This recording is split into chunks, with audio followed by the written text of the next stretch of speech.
Chairperson, all my fellow colleagues on the dais and fellow participants. So I have 15 minutes, and I think 15 minutes is for you, Venkat. So I will try to close within those 15 minutes. It was a wonderful inaugural session this morning. We had two very prominent and great people who have set the context for this important national consultation.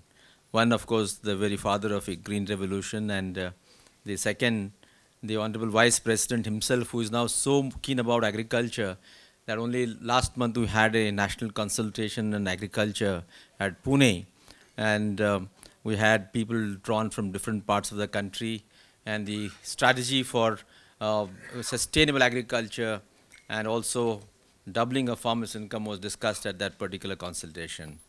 And then anytime in Delhi we organize anything, the first advice that we get from Prime Minister's office is to go and call on the Honorable Vice President, seek what his inputs are to organize that kind of an event. So that's the trust that government has in him. So it was wonderful that this morning we had these two great people set the tone. And we must thank MSSRF, led by none other than the father of the Green Revolution, to bring focus on nutrition, because we have been always talking about food security. And I think it is now passé. India is food secure, and we need now to look at nutrition security. And parallelly, we also need to look at income security of the farmers, because the Indian farmers have actually ensured that India is food secure, but nation hasn't ensured that the farmers are income secure. And that's why today we have as high as 22% of the farmers living below poverty line, at a very low level of income of rupees 6,426 per agriculture family per month, as per 2012-13 survey.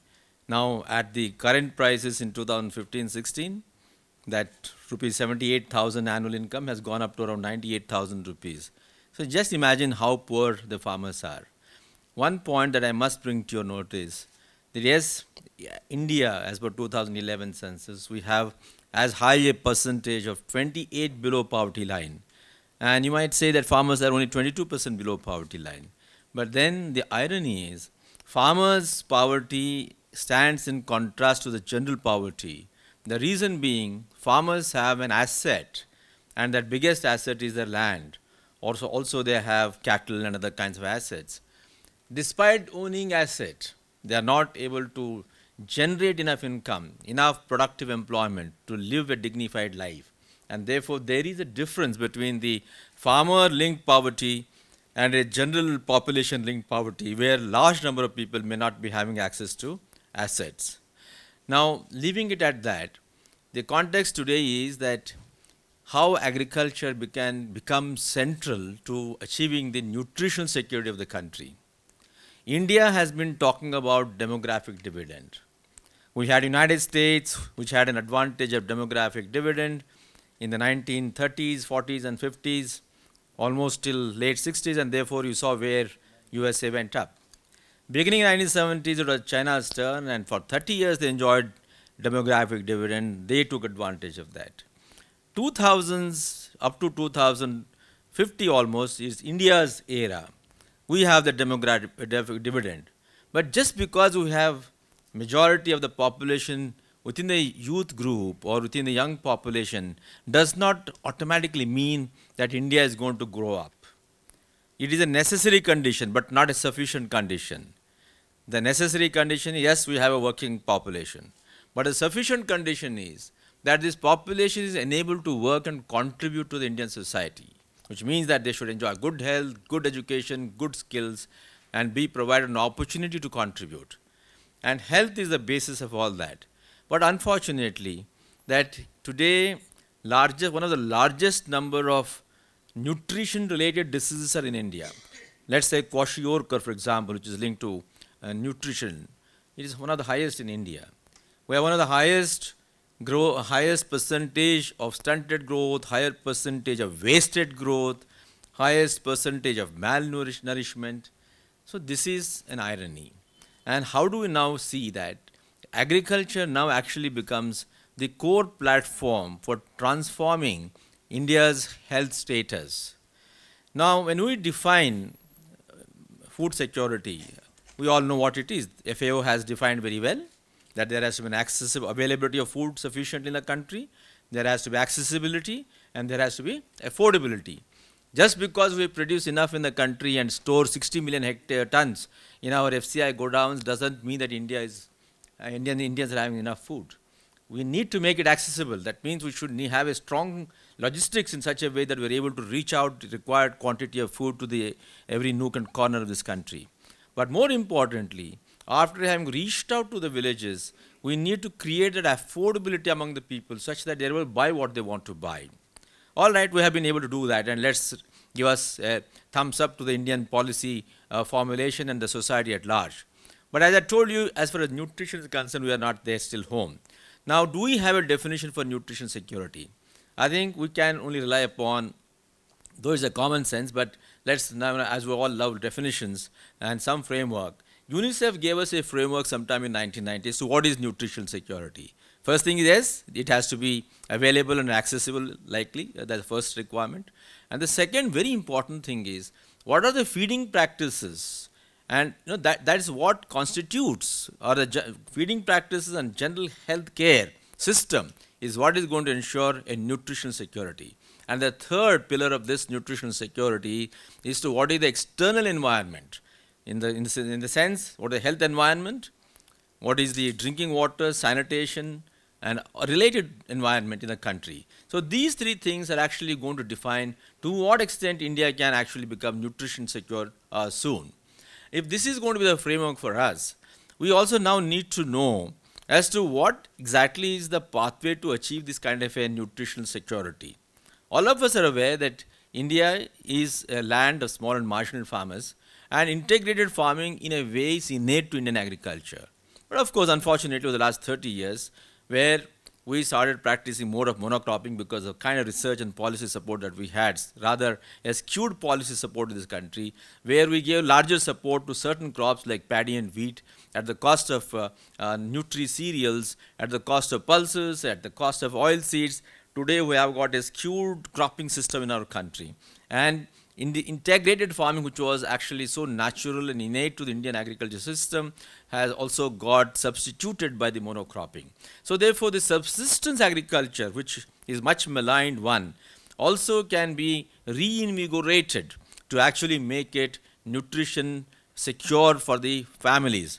That means if you have a proper integrated farming system, it is first a risk negotiating tool, because it is not then all the eggs are not in one basket called paddy or wheat or something else. Integrated farming, it has got more than one crops, it has got more than one agri system, it could be having livestock, it could be having a dairy, it could be having a poultry, etc. So therefore, innately an integrated farming becomes a risk negotiating tool, and also now since it is going to have cereals and pulses and dairy, etc., is also going to generate required nutrition for the family. The second one, of course, is that we can't be only relying on this thing. As you know, we are all aiming at doubling farmers' income, and I told you in my contextual remark that India has yet to ensure that farmers are income secure. There's so much of poverty among the people. Once we start telling the farmers that you need to look at the markets and start producing what the markets can actually purchase, so naturally there will be some amount of market-led economy in agriculture too.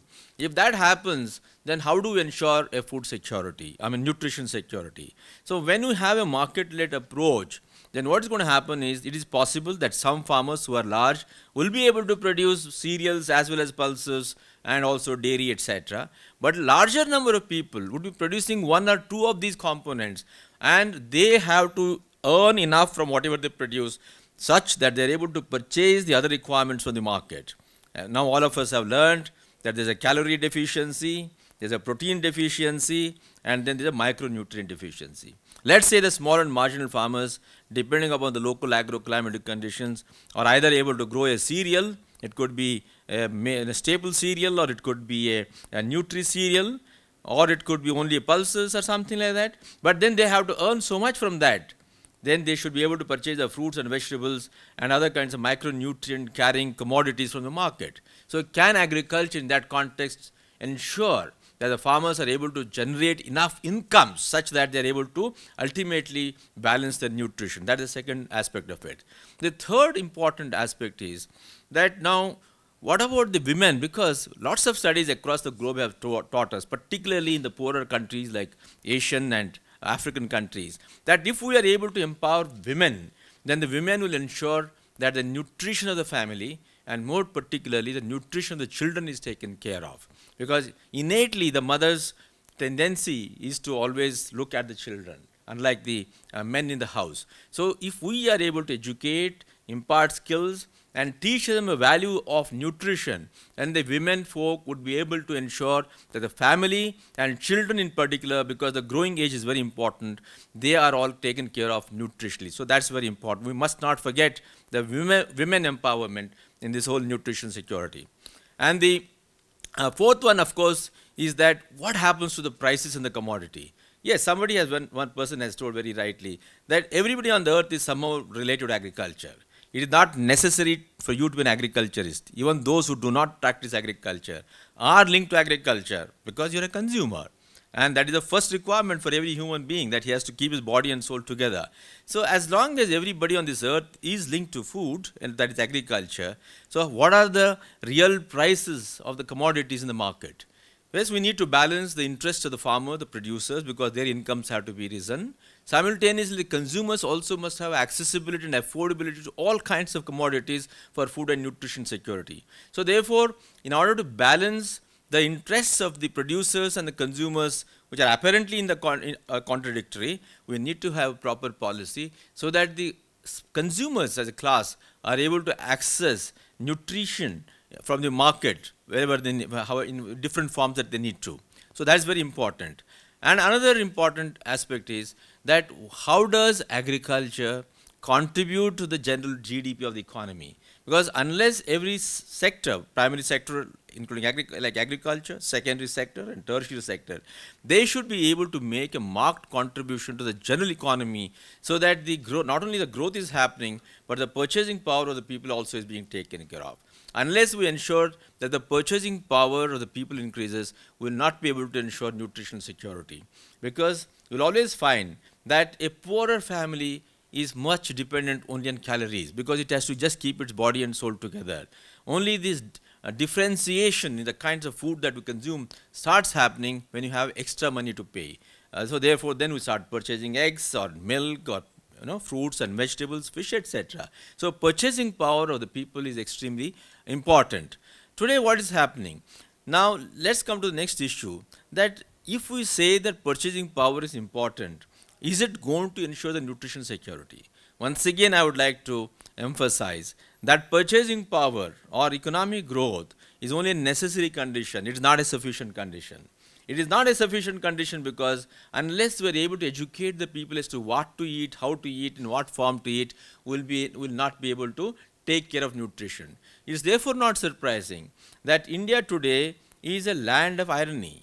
On one side, we've got malnourishment, which also includes undernourishment, and on the other hand, we also have the largest number of obesity cases, largest number of diabetes, and sometimes people are calling this as a diabetes capital of the world. So why is this happening? Which only means that emerging economies like India, where the purchasing power of a certain class is increasing, and that's a very substantive class in 20 crore population in India, these people don't know how to eat or what to eat. So you find them, they are eating so imbalanced that they are consuming more oil than required, more sugar than required, more carbohydrates than required.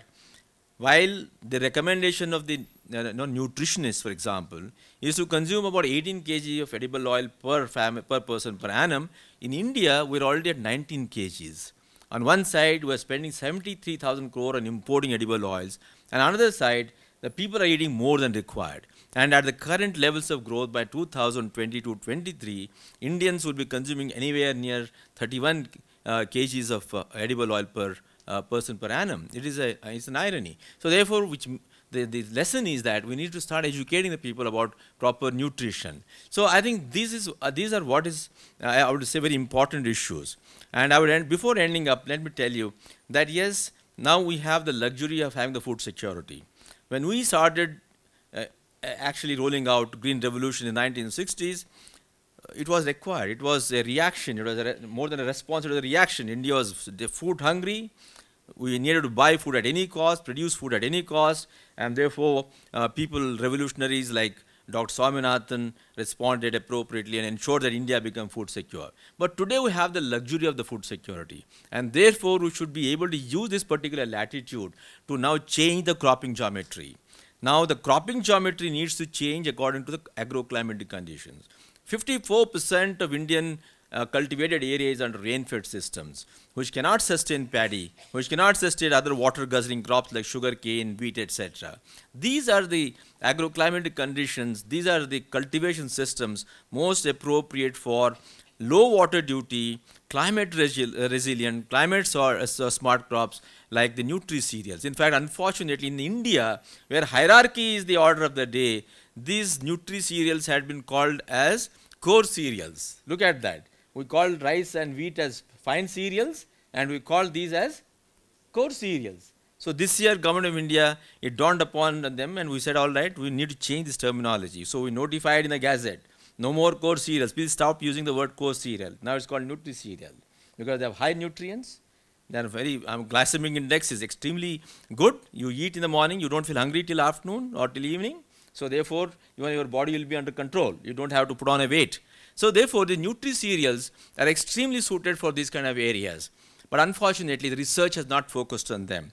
While the average production of a nutri-cereal in the country, that is jawar, bajra, etc., is 1.1 ton per hectare. In case of paddy, we already touched 2.6 tons per hectare. In case of wheat, also we are almost around 2.5 tons per hectare. Look at the anomaly. That one side, a wheat farmer or a paddy farmer will be able to get twice or more than twice what a jawar farmer or a bajra farmer or a ragi farmer in a Koraput district of Odisha can get, which only means that we are not being fair to that farmer. So therefore, we now research and development has to focus on these crops and yield appropriate varieties where the yields will go up. And the related issue to this is that how do we ensure that they also are getting nutri-dense, not just calorie-dense. Now, we have been talking about in rice, for example, can you have biofortified rice, zinc-based, for example, or iron-based? Because India is highly deficient in iodine, highly deficient in iron content among the nutrition of the people. So therefore, we need to have crops which are now not just high yielders. So far, the focus was on high yielding. Today, we need to have nutri-dense crops. So therefore, research and development, which is the source, that has to get corrected. So there has to be a reorientation of the mindset and approach of the scientists in this country. And parallelly, unless, as Dr. Swaminathan said in the morning, that Indian Green Revolution has been a success only because technology was supplemented by policy. So the policy support came in the form of appropriate nutrient management and also policy in the price support scheme. So therefore, now this year, what Government of India has done is, has increased the MSP for nutri-cereals much more than what it has done for paddy and wheat. It has increased the MSP for pulses much more than what it has done for other crops. And therefore, now the pulse grower, the nutri-cereal grower would be able to take advantage because he now gets better incentive. But simultaneously, what Government of India is now going to roll out is to have a robust mechanism of procurement. Because just notifying a minimum support price is only to dangle a carrot that you are going to get this. But so far, you know that India has been only procuring wheat and paddy, and there has been very little of procurement of other crops. So now we are working on a robust policy mechanism where we start procuring nutri-cereals, pulses, and oil seeds alongside paddy and wheat. Only when this kind of a procurement happens, then the farmer gets incentivized. And we have seen that in the last 2 years, when we increase our procurement of pulses, for example, we were not procuring more than 1 million, not even 1 million, about 5 lakh tons before 2014. But in the last 3 years, we have been procuring pulses more and more year after year. We have 4.6 million tons of buffer of pulses in our godowns today. We don't know what to do with that. We are now thinking of giving it to the state governments to start distributing through the PDS. Okay, so once this kind of a thing happens, we have seen the farmers jump the production from 16 million tons in 2016-17 to 23 million tons in 2016 in 1 year, 7 years. And this year, we are going to cross 24 million tons. We have stopped importing pulses now. We were spending thousands of crores on importing pulses. We just stopped it now. And in 2018-19, our target is to produce 25 million tons. India requires around 26 million tons of pulses, and we are sure of reaching that thing. So that means there has to be that kind of nutrition-specific agricultural policy, a nutrition-specific technology, because technology is the starting point. So I will stop here because I've taken more than 15 minutes. I think there's a lot that we can discuss, and it is very, very appropriate that this MSSRF has initiated this, because if somebody, almost a demigod like Dr. Swaminathan in agriculture, and somebody like him speaks, then the whole world listens. So I think now Government of India will listen, the commoners will listen. So I'm sure it will get the proper perspective, and we therefore declared this particular 2018 as the year of millets. We're going to have road shows across the country to create awareness about nutri-cereals. We have also written to FAO to notify one particular year as the International Year of the Millets. But unfortunately, we are still in the long queue. Many people are in the queue. So possibly after 3-4 years, our turn may come to notify as the International Year of the Millets. But we thought, without waiting for them, let's start. And we have started. I look forward to everybody's support. Thank you very much. Thank you, Dr. Dalbai. We now invite Mr. Venkat Ramanan, Management Trustee, Tata Trusts.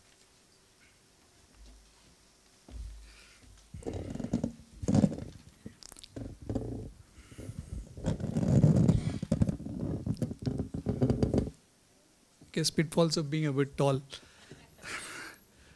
Madam Chairperson, respected dignitaries on dais, ladies and gentlemen, thank you for sparing your time on a Sunday. It's not easy to get away from home. Probably for some it's easier, or rather it's an excuse to get away from home. So either way, it's indeed a great honor and opportunity to be part of the deliberations today. The Foundation and Dr. Swaminathan with the Tata Trust have had a long association. Mr. J.R.D. Tata in the early 90s had invited Dr. Swaminathan to be a member of our Apex Trust, which is a Dorabji Tata Trust, and till he was nominated as a member of the Rajya Sabha, he continued his association with the trust for more than 2 decades. And incidentally, today happens to be the 113th anniversary, birth anniversary of J.R.D. Tata. So, providence or otherwise, it's an interesting occasion to be here. Nutrition as a subject within the trust has had a lot more scrutiny over the past 5 to 6 years. The reason being, when Mr. Tata was hanging up his boots as chairman of the Tata Group in end 2012, a year before then, he started thinking of what would he do next. And a few of us who were part of his office had a relentless quest on. He's a person known to ask n number of questions, and as we all know, when bosses get very interested, your life becomes interesting. The initial thought was, can we find a silver bullet to solve the problem of malnutrition? But little we realized that it's a lot more comprehensive than just, "Arey, ek goli le liya to nutrition ho jayega." Or sorry, I'm using Hindi in Chennai. I thought I was in Delhi, given a policy conventions are often held in Delhi. Little we realized that it's a lot more inclusive and encompassing than looking at a silver bullet alone. Instead of children, one would have to look at the adolescents, the pregnant mothers, look at water and sanitation, overall livelihood, in turn look at the prosperity of the communities in and around the region. So this became a much bigger intervention at the trust than just one portfolio or one program level effort. It's now a fairly large program with an investment of close to 300 crores across multiple thematic areas, led by a very dedicated team. And other than our work in cancer, if there are out of our 1,000 odd programs which attract very senior management attention, it is nutrition and our cancer intervention in healthcare. So in that sense, it's an interesting intervention for us. Talking about integrating farming system with nutrition, while one great Dr. MS has ensured food security, MS plus P had ensured we don't have nutrition security. As a general economist would say, incentives drive behavior, and due to the increased MSP over the years, much of agriculture today, when in earlier times, even during my childhood, I don't consider myself that old, we used to have ragi malt at home. Today, hardly, other than if you're in a little bit of affluent communities, not many would have heard of ragi at their homes. While Dr. Dalwai had mentioned one should look at agroclimatic conditions and thereby grow crops, or looking at the food patterns we grow crops, while on the eastern and northeastern belt there's a lot of rain-fed regions, much of wheat or rice is long-hauled and railways from Punjab because the MSP is the highest in Punjab. There are a lot more state-level interventions as well as national-level policy interventions required to address this fundamental disconnect in the way we look at nutrition security. And therefore, events like this or convenings like this play an important way in shaping the policy discussion. Earlier, it was mentioned on the role of technology as well. About a year and a half ago, we were quite amazed about Professor Swaminathan's keen interest in protocols like CRISPR-Cas9. It's a gene editing tool, as some of you might have been aware. But as we look at some of the technology options, can we embed such protocols where, similar to what PL480 or whatever you might call had transformed the country from a food deficient nation to a food surplus nation, can we look at certain innovative protocols wherein, with very minimal change in behavior of people in their cropping patterns, can we ensure, in addition to food security, nutrition security? It could be a combination of research projects with agri-institutes, concerned policy mechanisms, as well as institutions like us, who by design are supposed to take a lot greater degree of risk, which in turn proves a particular proof of concept whereby others can adopt. So in that sense, we'd be more than happy to consider any such innovative programs which might be brought out by researchers or policymakers in this area. I won't take much time except to indicate that this is an area of great interest to us, and we remain committed in the long term to making a significant difference. Once again, thank you.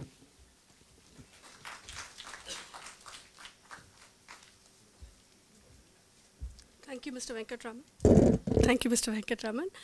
We'll now invite Dr. R.V. Bhavani, who is Program Manager of the LANSA MSSRF Consortium, to give a brief on the initiatives under leveraging agriculture for nutrition. Okay. Good morning, everybody. With the tone having been set by at the inaugural session and the two preceding speakers, I will run you through a brief of MSSRF, the Foundation's initiatives on leveraging agriculture for nutrition through the years.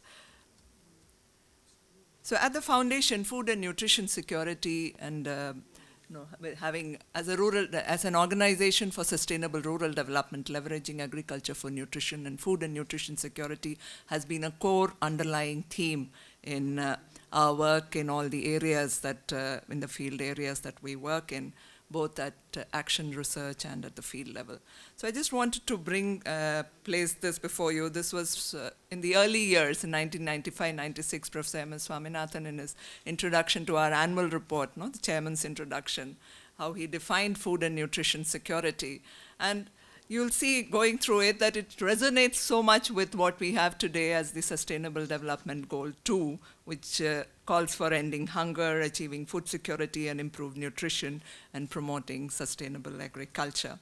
And with this as the premise, again, in the 90s, we had worked on a hunger-free area program, and in Tamil Nadu, we'd taken up a district, Dharmapuri district, and a block there to make it hunger-free. And I wanted to highlight this point of addressing the issue of hidden hunger through the cultivation and consumption of appropriate vegetables and fruits. So that was a partnership with the government of Tamil Nadu. FAO was involved, local universities and institutions were involved. And so that's been, that's just one instance of an initiative that we have taken in this area.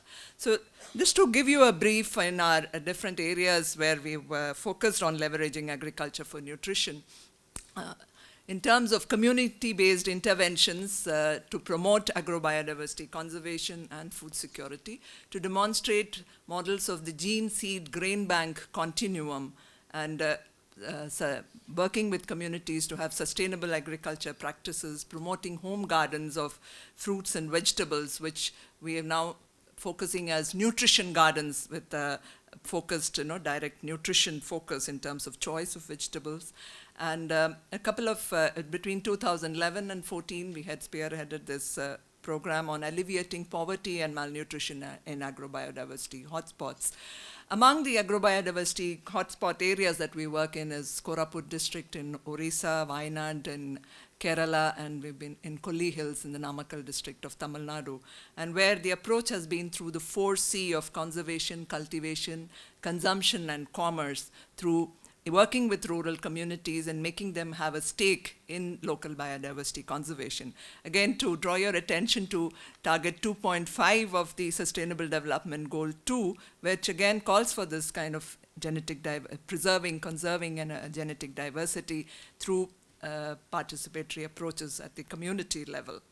And the thrust has been on millets, the nutrient-dense crops like millets, which Dr. Dalwai referred to in Orissa, Tamil Nadu, and tubers in Kerala. At the research level, we have been we had a decade-long association with the UN World Food Programme, mapping the food security situation in the country, producing reports at the national level as well as state-level reports and studies on food distribution programs like the Midday Meal Program, the ICDS, and the PDS.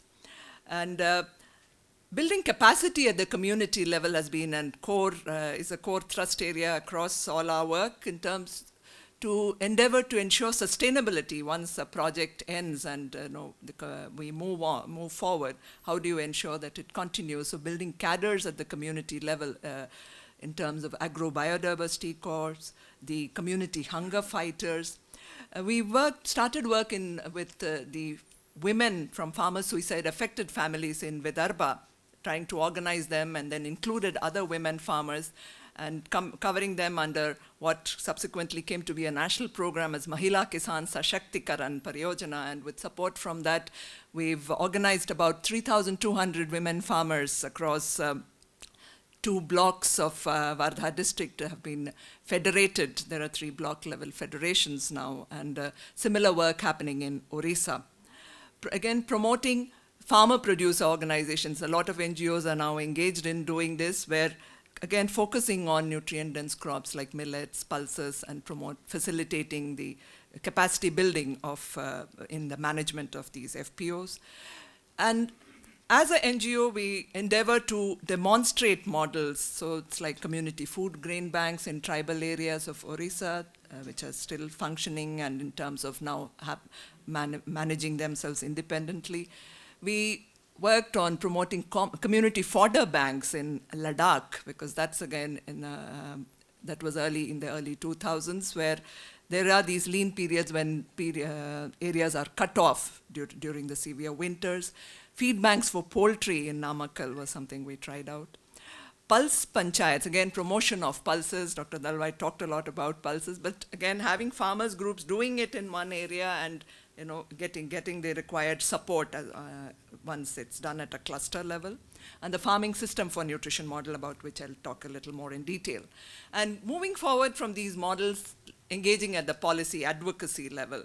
And under the stewardship of Professor M.S. Swaminathan, the initial consultations which led to the Protection of Plant Varieties and Farmers' Rights Act, the Biological Diversity Act were all shown here. And following up from the food security atlases and reports that we produced, we collaborated with the National Commission on Farmers over 2004 and 5 on Mission 2007, Hunger Free India, through a series of consultations, regional and national level consultations across the country. And again, networking and partnership, sharing our work and learning from others. A lot of you here would know about the Coalition for Food and Nutrition Security. The seeds for that were also sown here at a consultation that we had in 2007 on nutrition security. And we are actively partnering with the government of Orissa and the civil society NGOs there on the Orissa Millet Mission, about which Mr. Balakrishnan will be talking to us today. And in a very focused manner over the last 6 years, Professor Swaminathan referred to the research program on leveraging agriculture for nutrition in South Asia, LANSA. It's an international research consortium with India, Pakistan, Bangladesh, and Afghanistan as the focus countries, and where we've looked at the different pathways linking agriculture to nutrition that Dr. Dalwai referred to, and undertook studies under these different themes: agriculture policies, strategies, what are the issues there, what is needed. Dr. Dalwai also referred to the agri-food value chains post-farm gate, and how do you address the consumer. So that's again an area we've looked at. Papers on these have been published, and some are still in the pipeline. And at the action research level, the approach has been on the endeavor we undertook was to demonstrate the feasibility of a farming systems approach to address the problem of undernutrition, taking this holistic approach of mainstreaming the nutrition dimension in the farming system. So technically, again, the integrated farming systems model, the thrust seems to be more on profitability, productivity and sustainability, but to bring in, ensuring that the nutrition dimension is given equal importance in that has been the focus of this. And we did this in a cluster of villages in Koraput district in Orissa and Wardha district in Maharashtra. Many of you here have been partners with us in this endeavor, and we've made presentations to you, including to Mr. Balakrishnan. Well, the approach was to first understand the nutrition situation there. So there was highly undernourished population, dependent on agriculture, and highly cereal-dominated diets, with consumption of all other food groups being less than the recommended intake. Again, something Dr. Dalwai spoke about. So the focus was of the design, again in a participatory manner with the community. Once we shared the nutrition situation status with them, was to focus on increase the area and availability of the nutrient-dense crops, so primarily millets and pulses. Nutrition gardens of fruits and vegetables, be it at the household level, community level models for those who are landless, also promoting it in schools for greater awareness and taking it back home by the school children. And as supporting interventions, we worked on poultry promotion in individual and community level ponds in Koraput, on fishery in individual and community level ponds in Koraput, and poultry for the landless and marginal farmers in Wardha. And nutrition awareness across the board from the household level, institutional level, and also working to capacitate community farm men and women to be champions at the community level.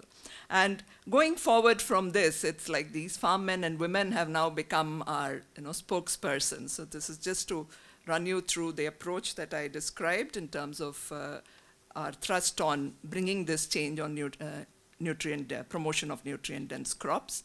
And so the focus was on improving the dietary diversity, which will then eventually lead to better nutrition outcomes. And we did an end-line survey late last year. So the baseline was in 2014, and the end-line around the same time, late 2017. And we are able to see an increase in the number of households cultivating both millets and pulses and sourcing it from their own production for their home consumption, increased frequency of consumption as well as intake. Just an example given here of finger millet and pulses. Orange flesh sweet potato was something we promoted with help from the Tuber Crop Research Institute. Dr. Nedunjayan will be talking to us about that. And again, so fish consumption we found has increased following the introduction of the poultry intervention. And similar findings we find in the case of Wardha for increase in egg consumption, again, increase in sorghum and pulse consumption. And so this is just a summary. And the interesting part is once the farmers see the evidence for themselves, it starts replicating and multiplying. So from the 5 villages in Wardha, it's now expanded to another 16 villages in Wardha and another 18 villages in Koraput. And we had farmers from these villages speak at a national consultation in Delhi that we had in July 2016, and that was, I think, one of the key turning points, where we had a lot of donor agencies and civil society organizations, people from the government there, and that led on to this the support from the Tata Trust for the advocacy for this farming system for nutrition model in 4 states, in Orissa, Maharashtra, Andhra Pradesh, and Bihar, about which my colleague Dr. Rukmani will be talking to you after me. We had this regional consultation on FSN, again, here at the foundation last year in August, and which came out with the Chennai Action Plan for a Nutrition Revolution, and calling for demonstration of the farming system for nutrition models in the KVKs, Krishi Vigyan Kendras, under the aegis of the ICAR, which was again reiterated when we had a consultation with Niti Aayog in early January this year. And taking it forward, that's something which is now happening in Maharashtra, and we're looking forward to hearing from Dr. Lakhan Singh about that. And so there's advocacy for the farming system for nutrition in these 4 states of Orissa and Maharashtra, where we've already been working and demonstrating, and we were engaging with the government. And Andhra Pradesh and Bihar, this from last February, we've been working on this right from the district level, engaging with officials. And over May and June of this year, we had state level consultations, and we are now here at the the national level consultation to discuss and deliberate on how do we take this forward. So this is kind of where we are, and in terms of, we all know that in terms of the challenge facing us, there's still a lot to do, a long road ahead that we have to traverse, and we look forward to all the support of all our well-wishers, of partners, of engaging with the government and civil society organizations and research institutions in taking this forward. And it has to be a collaborative effort, as nobody can deny that, in our goal to work towards a malnutrition-free India. Thank you.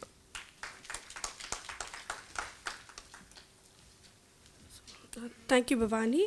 We'll now have Dr. Rukmani, who will talk on the scope of farming system for nutrition in selected states.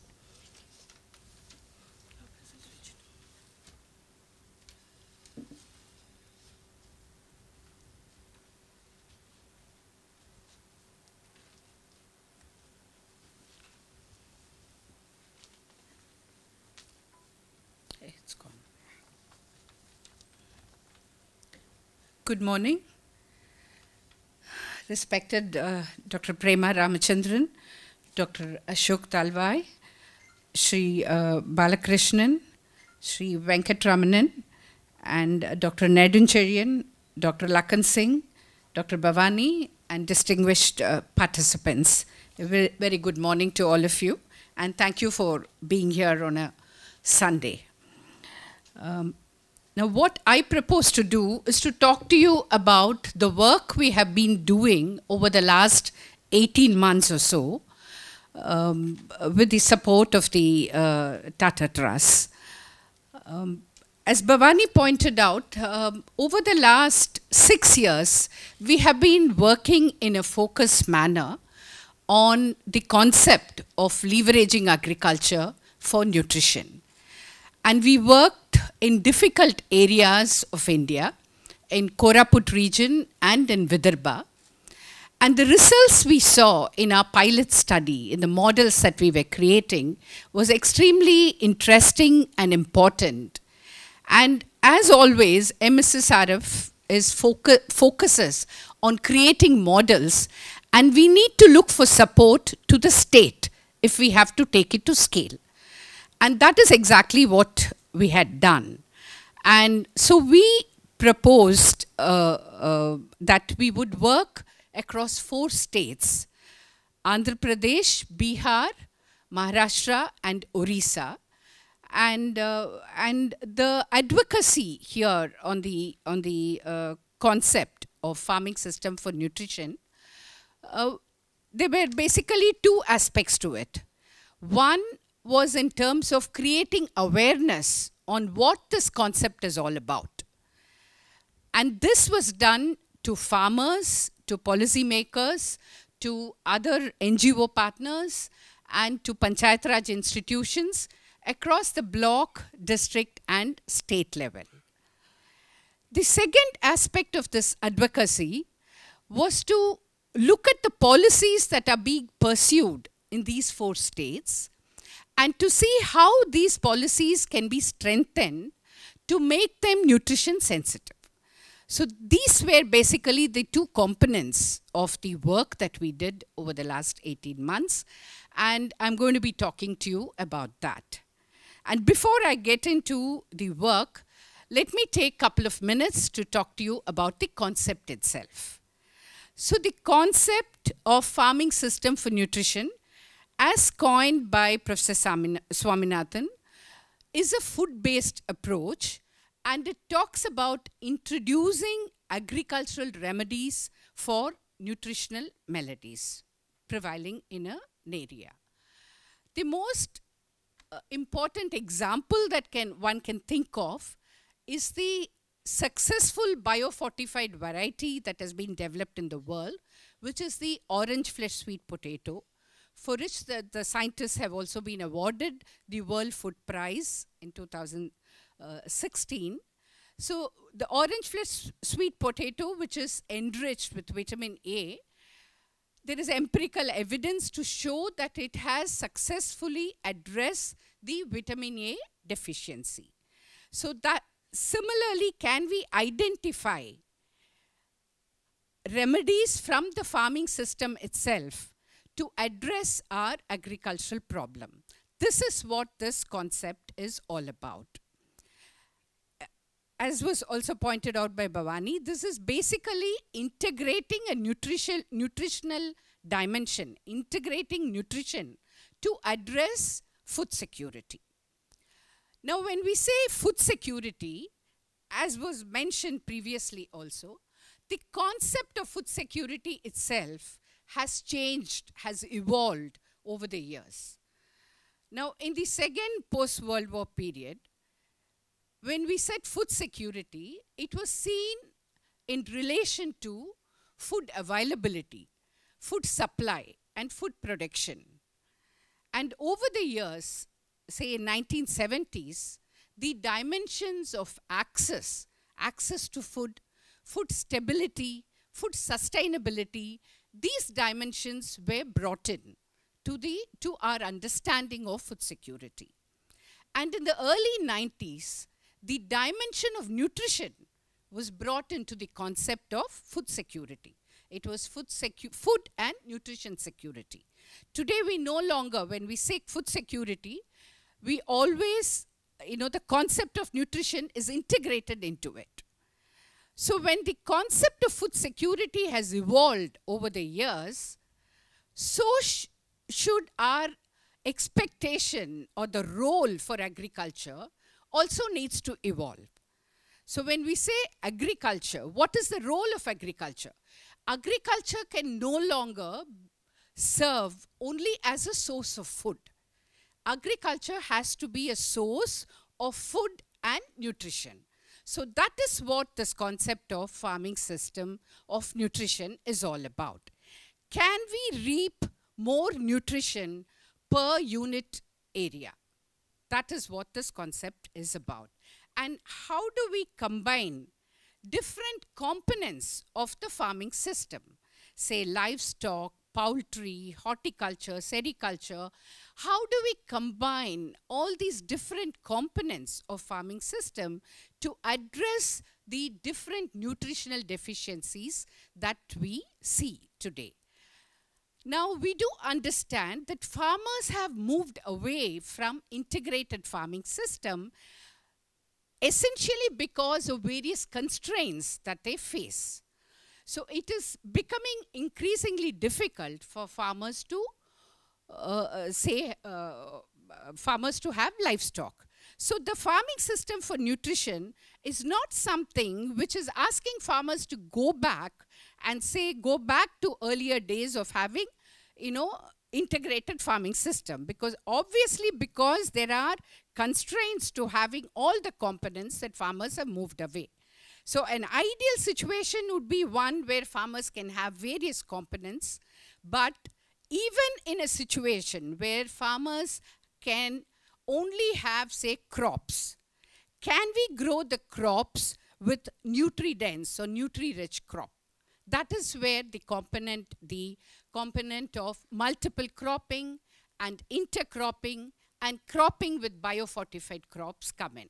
Because a majority of farmers today in our country are not farmers who are able to integrate it with other components. So if other components they are able to integrate, well and good.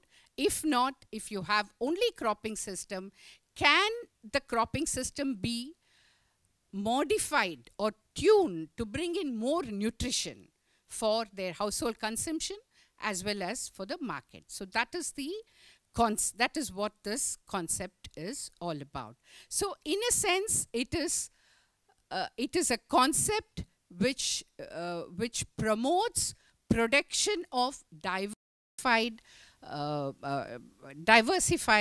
production of nutri-rich foods without disturbing, as Shri Venkatramanan pointed out, without disturbing the existing cropping pattern. So it is so in a way it will be more receptive by the farmers. Next, and in our advocacy, where we've been meeting farmers and district level officials and state level officials, there have been several suggestions which have come up of the existing policies, how nutrition can be integrated. I'll come to that in a bit. Now, the second component of our advocacy, as I said, was to look at the policies that have been practiced, policies that are on the ground across the 4 states. And first, not just the policies which are being pursued, but also to look at what is the vision and mission of the state. What does the agenda documents of these 4 states say with respect to nutrition sensitive agriculture? And has the vision got translated into policies? So this is an exercise which we conducted across the 4 states, and I'm not going to be presenting the results of all the 4 states, but what we are going to do is to say that there are some common concerns or similarities which come out of our analysis of Andhra Pradesh, Bihar, Orissa and Maharashtra, and that is what I'm going to be talking about. First of all, the biofortified crops. Now, the scientific community has developed biofortified cereals, biofortified millets, tuber crops, which are suitable to be grown across these 4 states. And there is recognition in the Bihar roadmap, agricultural roadmap, that biofortified crops are about the potential of biofortified crops to alleviate malnutrition. But even in Bihar, there is no plan that has been put forth to make farmers adopt this. So on the one hand, our scientific community have developed these crops, and there have been pilots for Dhanashakti pearl millet and orange flesh sweet potato and zinc-rich rice varieties, but there has been no policy or plan across all these 4 states to take this forward. Now, a part of this plan can also be looking at the efficacy of this crop. So the plan has to have a research component of looking at the efficacy of these crops.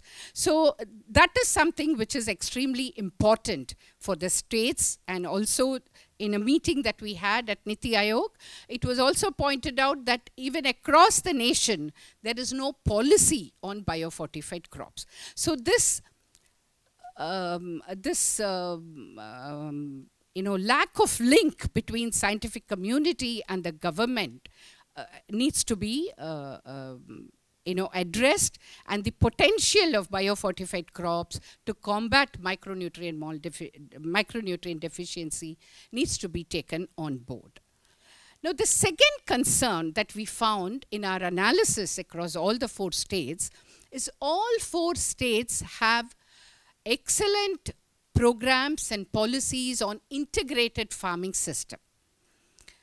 But when you look at it from the nutrition perspective, you find these schemes are seen as schemes which are necessary for climate resilience or for risk reduction. The nutrient dimension can be very easily integrated into these schemes. So that is something which needs to be done. And integrated farming system should not be allowed to remain only as a scheme for income generation, risk mitigation, and climate resilience. We need to look at the nutrition dimension. What are the nutrition deficiencies in certain locations, and do we have farming system intervention which can be integrated into this integrated farming system design to address this? That is something which the states have to look at. Thirdly, all the states, the 4 states that we have looked at, have recognized the importance of kitchen garden as a strategy to diversify production and diets.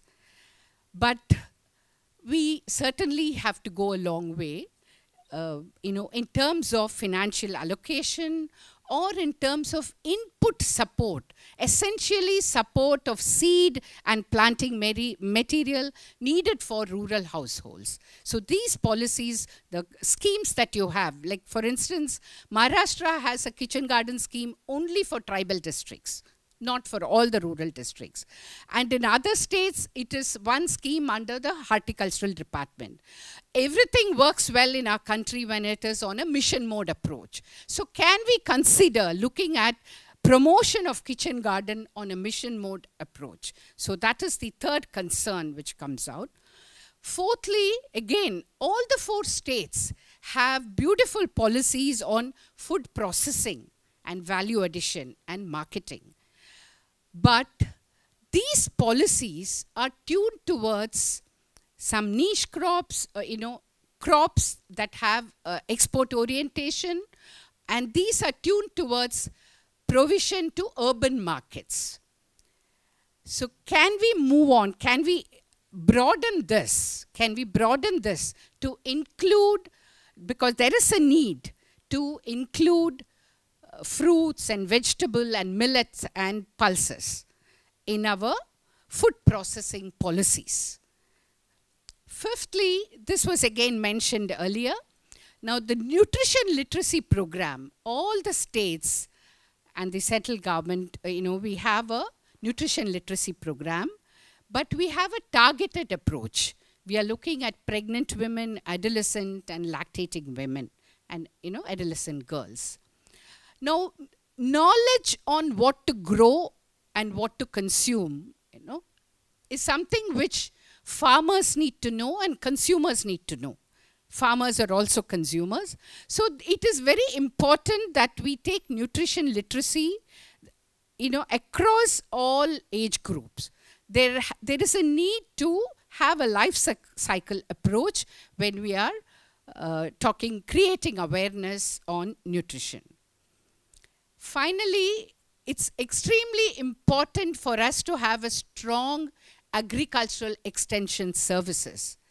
Now, unless you have an agricultural extension worker who's going to guide the farmer on what he needs to grow to alleviate his problem of nutrition, it is not going to be possible for us to promote the farming system for nutrition. Now, across all these 4 states, the vacancy in the agricultural extension services is of the order of 20 to 30%. So when we do not have, this is, you know, like you have something called this, the posts that have been sanctioned and the posts that have been filled in. So if you look at the gap, it is quite huge, especially among the section who are dealing directly with the villagers.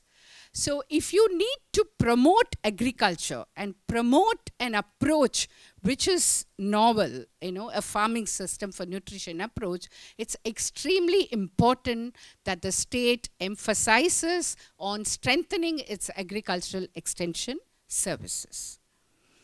Now, in our analysis, we also found that there are some very unique interventions undertaken by certain states to promote, you know, what you can call to promote household food and nutrition security.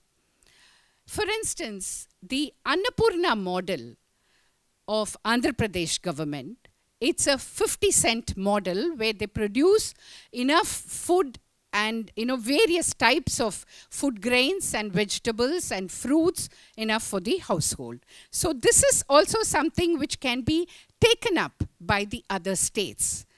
And the millet mission, there are only 2 states who have looked at the, you know, have a separate mission.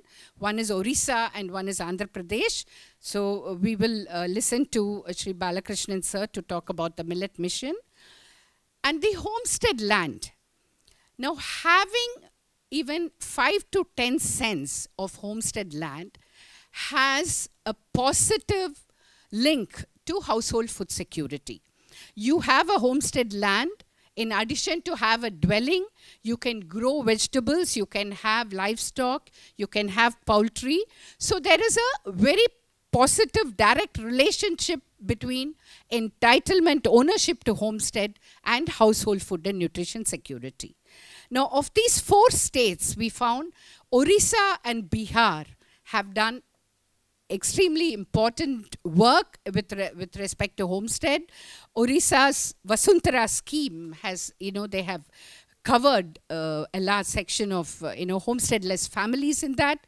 And Bihar, in fact, has a legislation also on homestead land. Whereas Andhra Pradesh and Maharashtra, we could not find any legislation or scheme also to cover this one. That is extremely important when we are talking about food security, household food security. And an important intervention by Bihar is in terms of they have brought out the third agricultural roadmap. So when you have a comprehensive document looking at various aspects of agriculture, it is going to be easy to integrate the nutrition component into it, to integrate nutrition as a goal for agriculture. So that is something which has important lessons for cross-learning. And Maharashtra's Navinya Purna Yojana, you know, encourages livestock farming, and homestead land and millet mission are important interventions by Orissa state for improving household food and nutrition security. Now, coming to the country as a whole.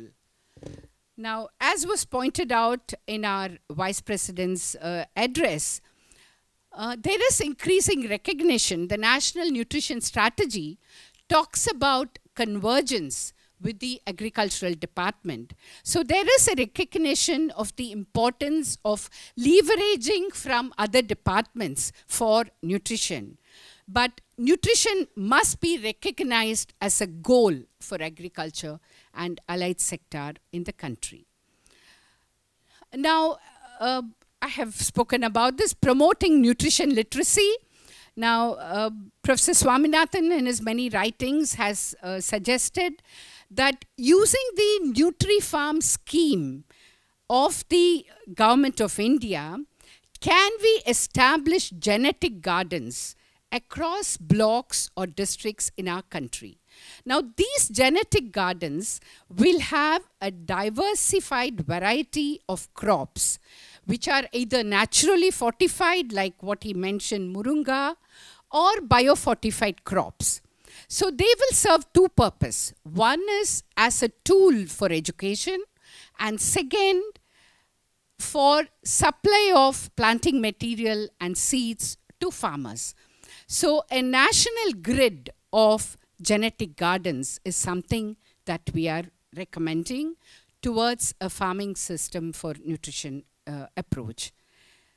The second component of this is also to promote nutrition literacy at the village level, either through the already existing ICDS workers, that is not just for a targeted group, but across different age group, or community volunteers, as we have been doing across villages, whom we call community hunger fighters.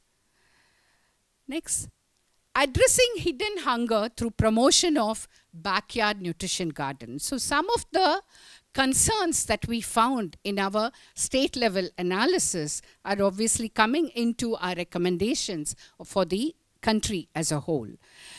And there are already existing schemes available in the policy regime of our nation. So through Atma and National Horticultural Mission, and we also have a women food security groups under Atma. So one of the, there are, the scope of these women food security groups can be enlarged and the coverage can be increased to address hidden hunger. Secondly, we need to have a roadmap for promotion of biofortified crops. Otherwise, these have been developed and are available with the scientific community, and there are no roadmap available for reaching them to the farmers. Thirdly, overcoming protein hunger through increased production and consumption of protein-rich fruits. Now, as was pointed out earlier, there are schemes available for promotion of pulses, for targeting rice fallow areas, and for promotion of pulse in bund areas. But when it comes to tapping the potential of inland water bodies, we still have a long way to go, and there is a lot of scope in that area. So promotion of inland fishing is something which would also go a long way in addressing protein deficiency, in addressing protein hunger in our nation. Then, as I pointed out with our state level analysis, improving access in the country as a whole again, when we are talking about value chains, about processing, about marketing, the emphasis is on high-value horticultural crops, which have export orientation or tuned towards urban markets. So the non-commercial horticultural crops, the day-to-day vegetables and fruits that we consume at the village level, and millets and pulses, the focus will have to be on that, and there is enough scope to bring it in under NRLM and RKVY and National Mission for Sustainable Agriculture. And fifthly, and most importantly, the nation has to have, think about right to homestead land. There is a very positive and direct relationship between entitlement to homestead land and household food and nutrition security, and we do not have a nationwide entitlement on that. So right to homestead land is something that we strongly bring out as a recommendation of this consultation. And strengthening agricultural extension services. We have looked at the situation across these 4 states, but it is a fact that across the country, agricultural extension services have weakened since early 90s onwards, and there is a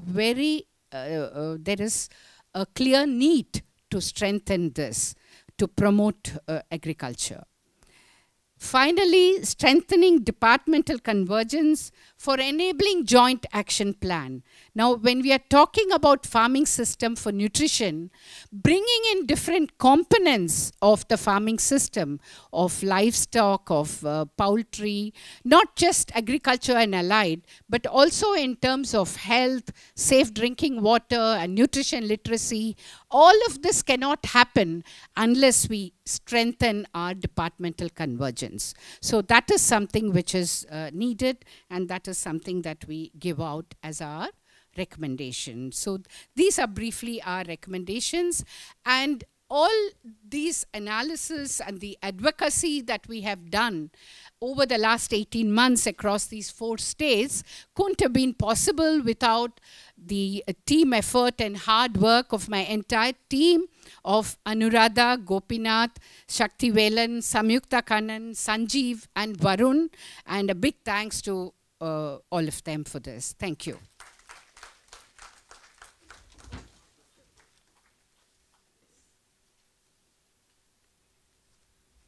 Thank you, Dr. Rukmani.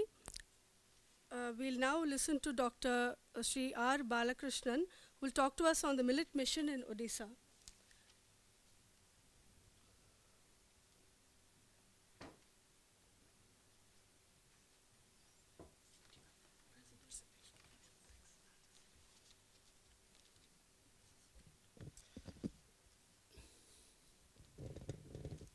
Thank you very much. Good morning, everybody. All the dignitaries on the dais.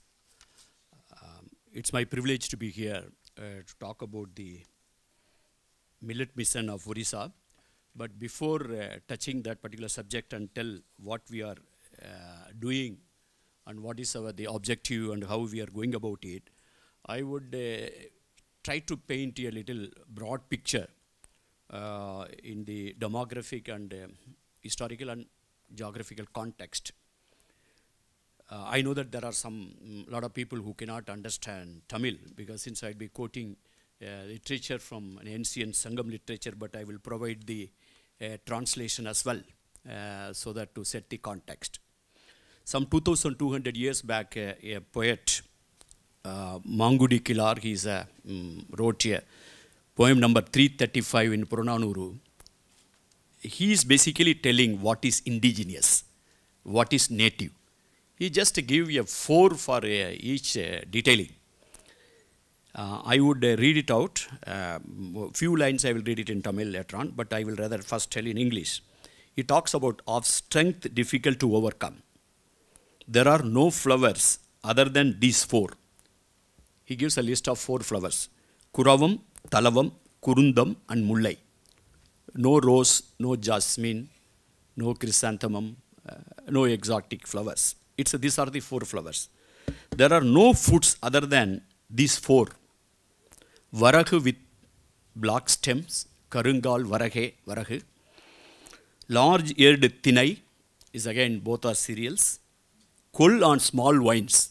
Kollu being Kanam or Kollu, we say that it's a horse gram.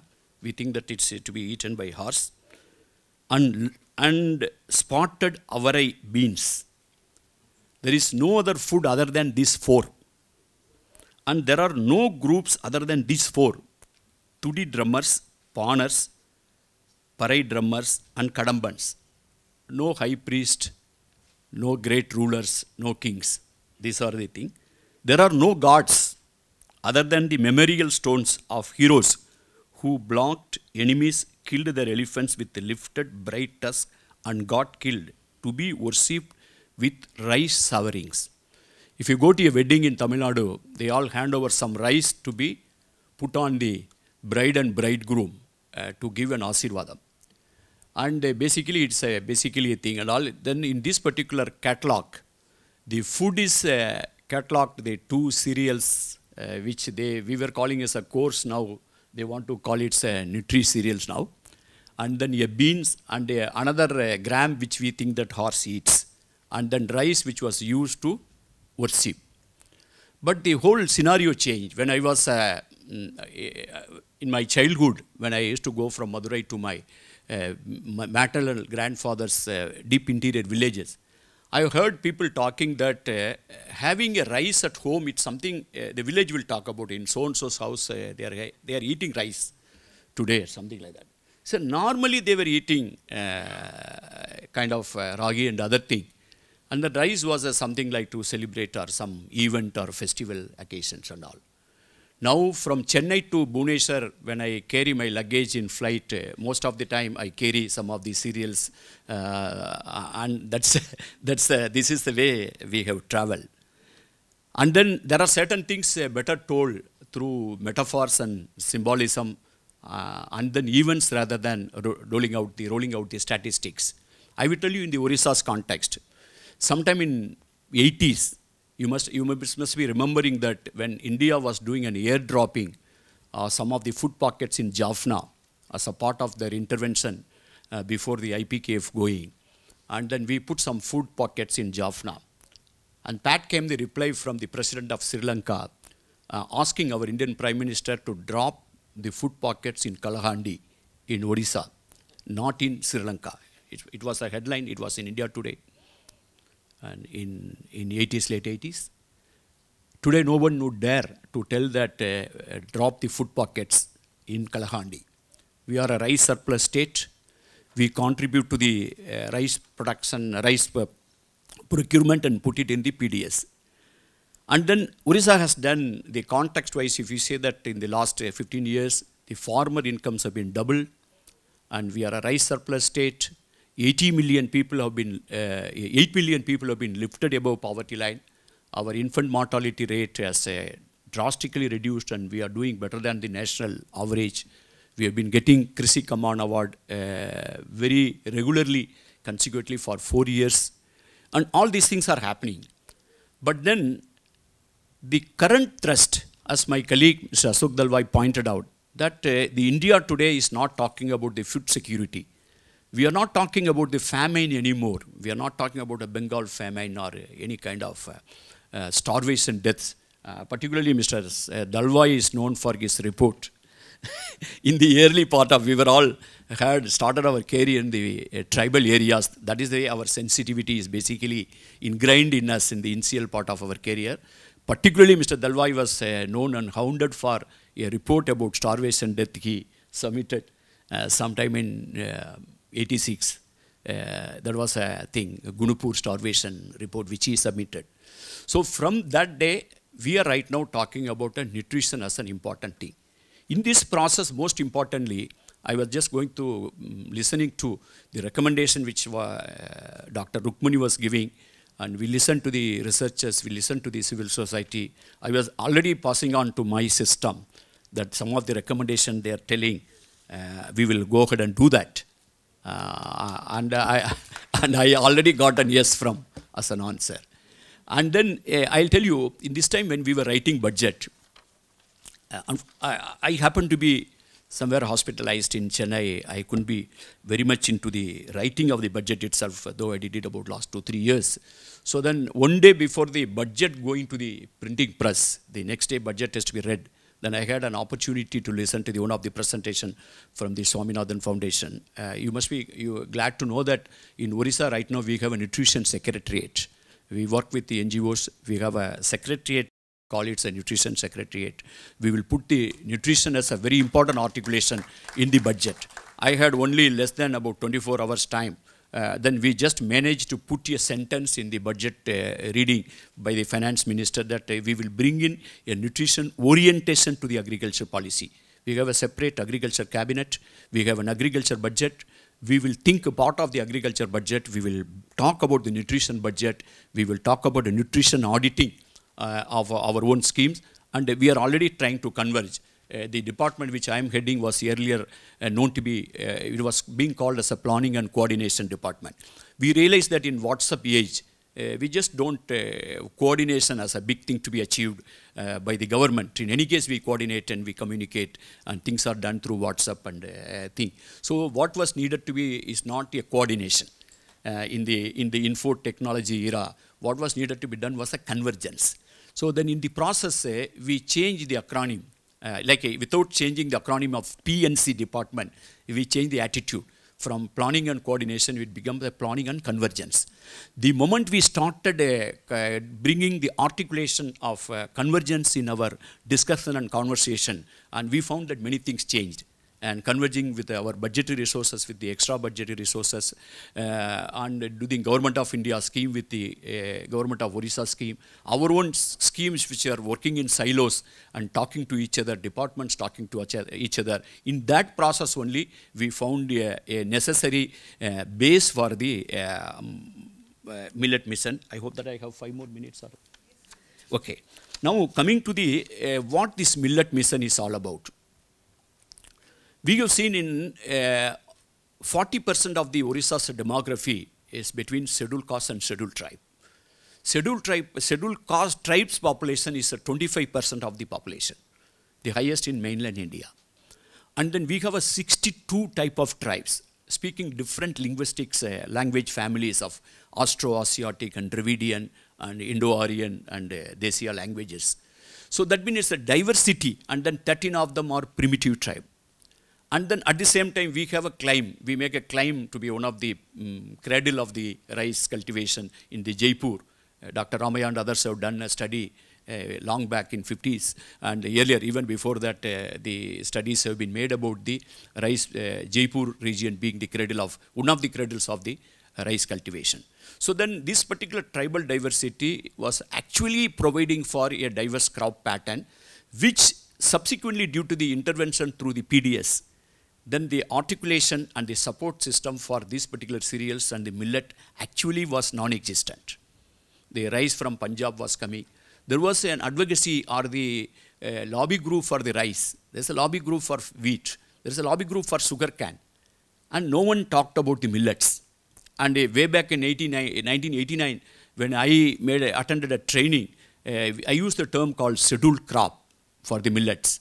I think it should be put a part of the constitution. This name should be announced, and we should make a reservation of the allotment and research and everything we do.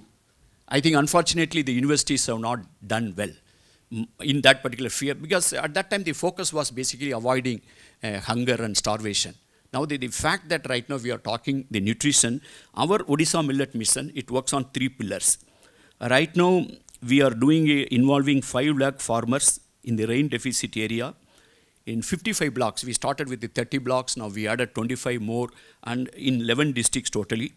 And then first phase, we did it in 30 blocks in 7 districts.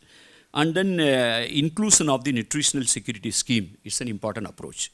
And then this mission tries to promote the household consumption, expansion of area, improving millet productivity, promoting processing units for reducing drudgery of women, establishing market linkages for remunerative prices, and inclusion of millets in state nutrition program and public distribution system.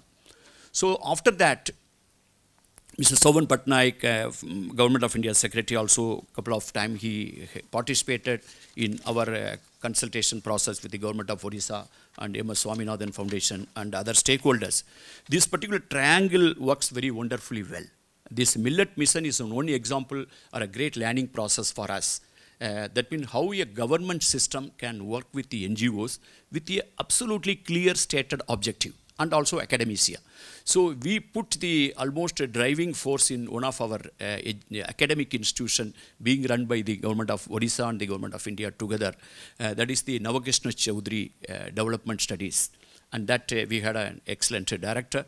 And then he was bringing the academic inputs, and of course the M.S. Swaminathan Foundation is already in picture. We are working with the Ajit Premji Foundation in nutrition related issues, and we brought everybody together. And then we have an objective of increasing the household consumption by at least 25% of the baseline. We have done a baseline survey, increase the productivity by 25%. In this particular 3 pillars are basically the government, civil society, and the academia. So the framework, it functions that way. And then we have got an enormous result out of that. Actually, what is more important, some of the good practices the people introduced at the grassroots level has increased in the productivity. Highest yield recorded is the 34 quintal hectare. Average yield is 22.25 quintals hectare. This is a quantum jump in the production per hectare because of the better practices the people who are brought in the civil society, the researchers, and then talking to the farmers, we are pouring in information from the many districts. This is one scheme where we get a very positive vibration from everybody, whomsoever we talk. They are quite happy about this particular exercise being done. And then we have done about national, state level events and melas to popularize these 3 district level events, 10 state level centralized training, 51 training program on millet mission. We have done district level trainings and rallies and mass mobilization exercise, 252. We have done a millet rallies, urban intensive program, cooking events, 35. In the city like Bhubaneswar, awareness camps and bringing into the, even in secretariat, many functions we get here, ragi biscuits served. And then we are trying to make it as a part of the ICDS and MDM program.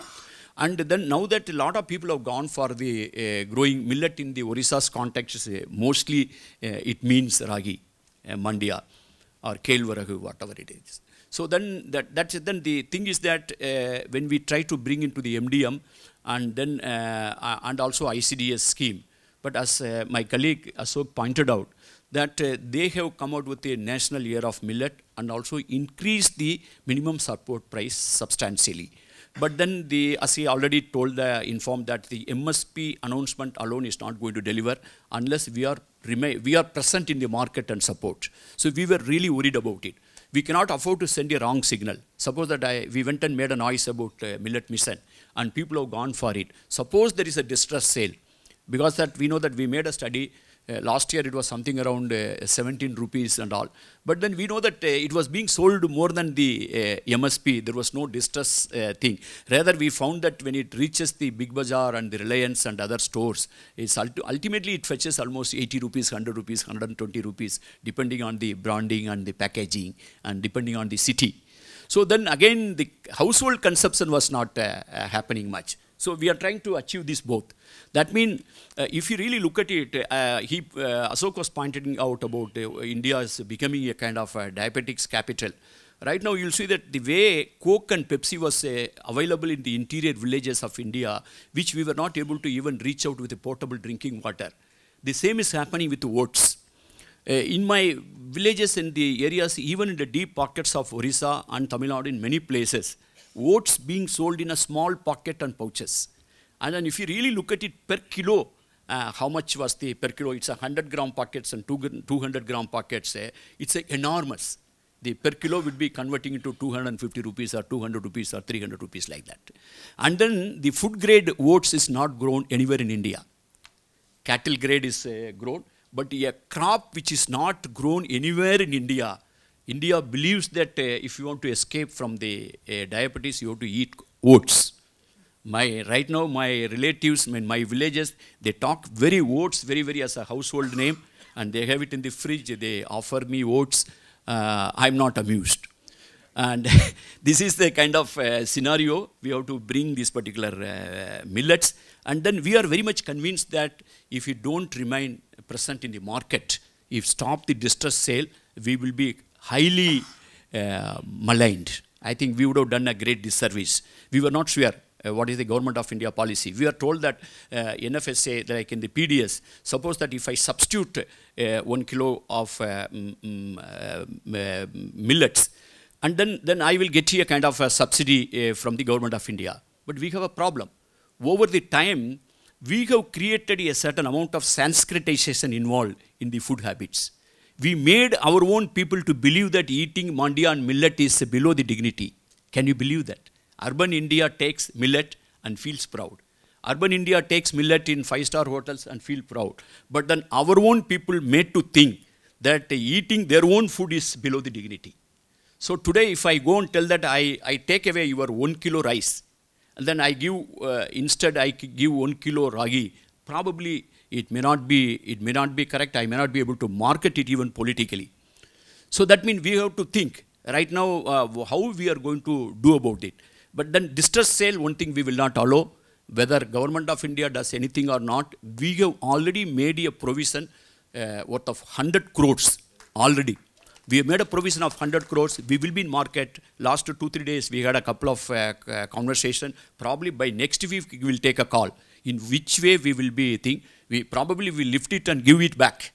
That to 1 kg, and whichever we want to do it, whether we want to go for the NFSA, we have written letters to Government of India, and either way, because that our something around 1,26,000 crore budget, we are dealing with that, and then 40% population, 25% tribals, and it is an ancient crop, it's a part of our heritage, and then we can afford to put a few hundred crores and ensure that this particular project is not derailed, and we stand committed to that. And through my colleague, I would make a request to Government of India to make some concept to be in market and the procurement, and so that that the whole thing, the entire cycle is taken care of.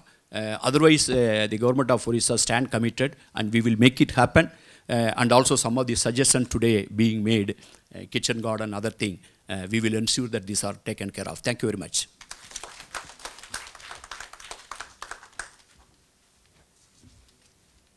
Thank you, sir.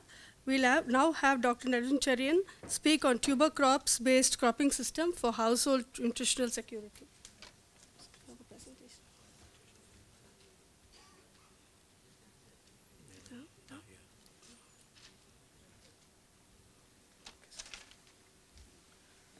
Good morning all, respected delegates on and off the dais. We have achieved food security, not yet nutrition security. We know nutrition security means we have to achieve calorie, protein, and minerals and vitamins. All these things are not packed in all the crops, especially the popular cereals what we consume. But it is large extent it is there in cereals, millets. That's why we call it as nutri-cereals. And Dr. Balakrishnan is told that 2,200 years back, there is a Purnanur, there is a reference about these crops. And one more set of crops are there, that is root and tuber crops. It is also equally contains minerals and vitamins and calories. And there are references, it has served humankind from Dwapar Yuga, Ramakrishna, Sri Ram to Kali Yuga, phylline and super cyclone affected areas. It is called, these crops are famine crops and flood relief crop. These are a set of crops rich in nutrition and minerals and vitamins. We will see some of the crops, very popular crops. Cassava, very popular in South India. Sweet potato, eastern and northeastern India. Yams and araits also very popular in south as well as eastern India. And yam bean is there, very popular in eastern India. Arrowroot, it is a tribal food crop. Especially in Odisha, there are 3 kinds of arrowroot. You might have been eaten arrowroot biscuits, but it contained 0.01% only arrowroot powder. But tribals in certain areas of Orissa, they take regularly this arrowroot powder, and it is prepared from 3 kinds of species: Maranta arundinaceae, Curcuma angustifoliae, and Canna edulis. All these 3 kinds of species are grown in Odisha at different agroclimatic zones. And some of the visuals of these crops, perhaps many of them might have been seen. Cassava in South India, sweet potato. The other one is yam. The other one, next one is elephant foot yam. Taro we call popularly, otherwise other name is colocasia, and yam bean. This is a ready-made food crop. These are the some of the crops. And the scientific reasons these crops contributing to humankind, let us see this 3.9% of energy, global food security is through tuber crops, cassava, sweet potato, yams, and araits. Then when you analyze the nutritional status of these crops, and these crops are very rich in minerals and fibers. If you compare with the rice and wheat, the mineral content in rice is 0.7 and fiber is 0.2, whereas wheat is 1.7 and fiber is 1.4. If you compare with the sweet potato, 3.1% minerals and 2.5% fiber. And colocasia and elephant foot yam, you see 6.3 and 3.8. and fiber content is 3.7 and 3.8. Dr. Dalwai told initially in his talk, if you take millets morning and you will not feel hungry till evening. That's true. That is because of dietary fiber content in the millets. Similarly, this crop also contains huge, very high amount of dietary fiber. And Dr. Balakrishnan told that oats everywhere sold in even villages also. But these crops are even Dwapar Yoga, Sri Ram also, it served as a food. And of late we have forgotten consuming all these crops because of various reasons. And these crops are rich in dietary fiber. That's why in villages they say, sometimes, if I take tubers, colocasia or yam, I am not getting hungry, that's why I don't want to eat. But that is required nowadays.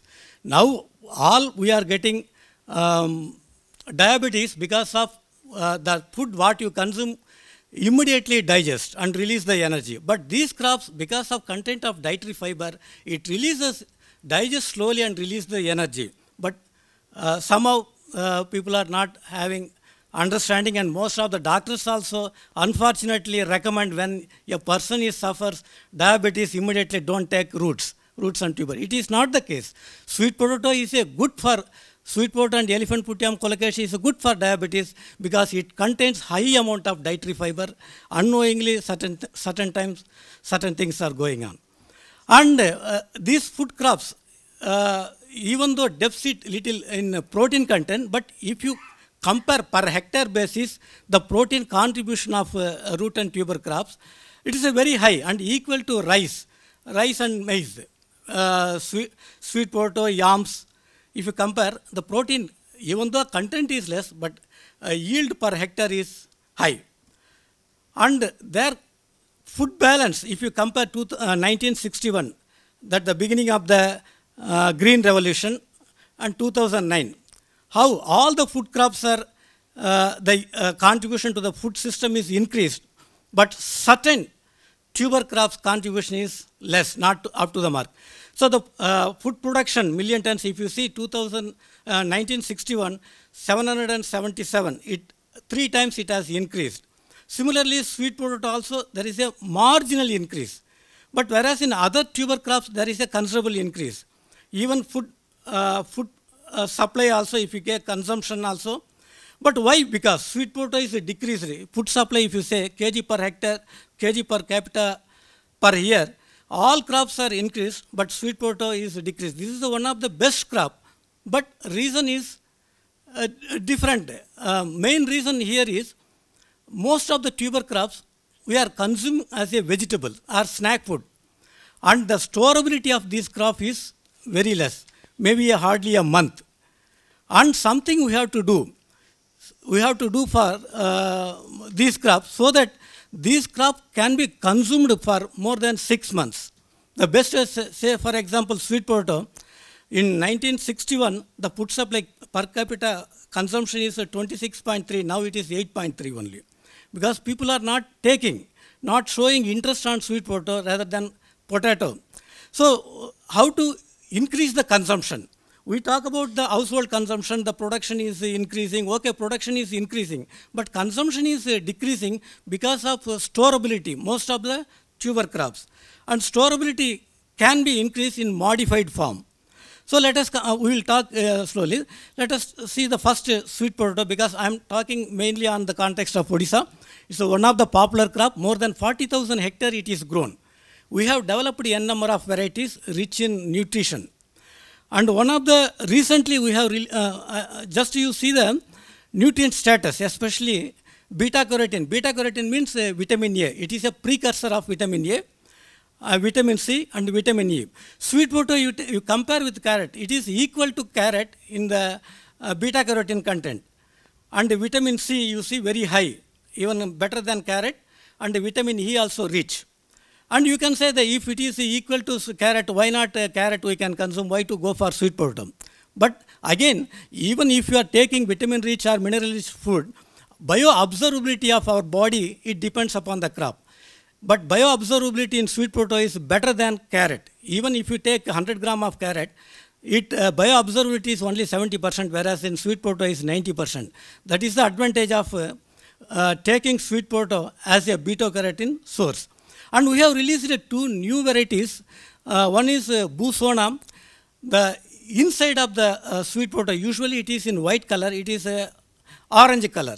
Orange color indicates beta-carotene, and it contains very high, 12.5 to 14 milligram per 100 gram of fresh tubers.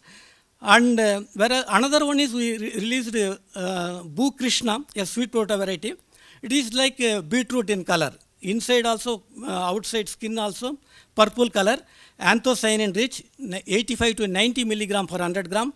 It is very, very important for cancer, especially it acts as an antioxidant. It is very essential for cancer, curing properties are there.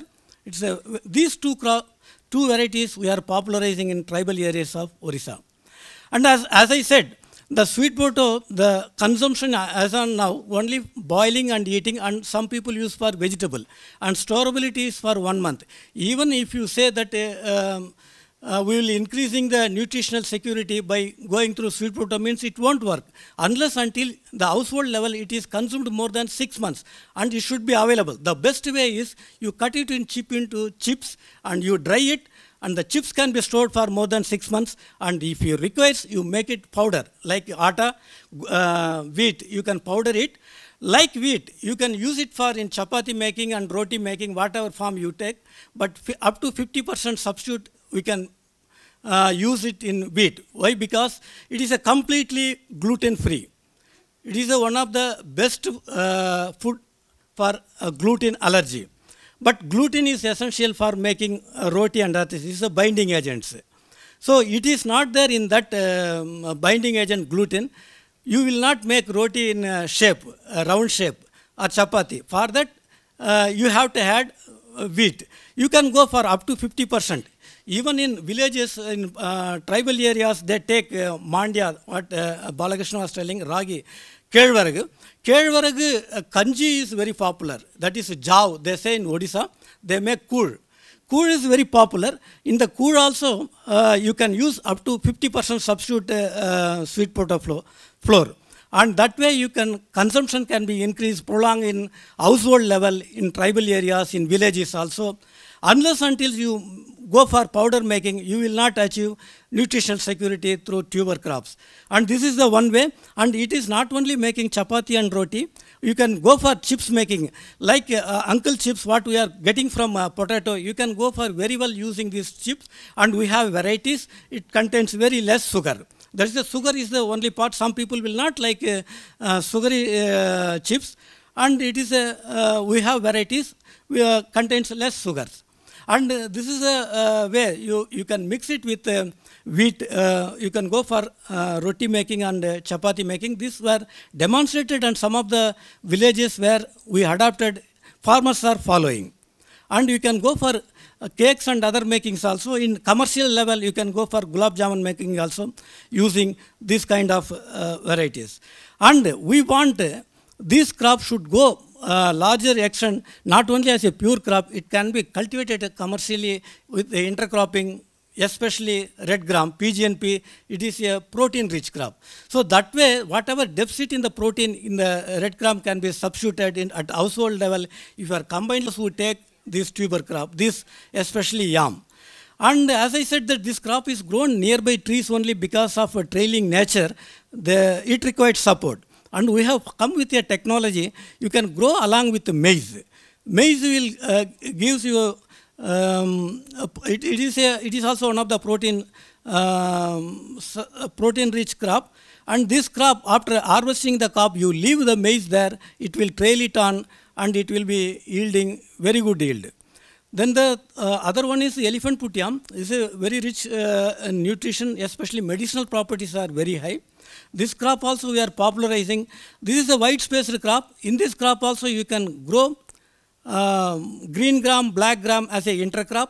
Thereby you can improve the productivity as well as nutritional security of the tribal farmers. And this is some of the other one is colocasia, red gram, we call it as taro.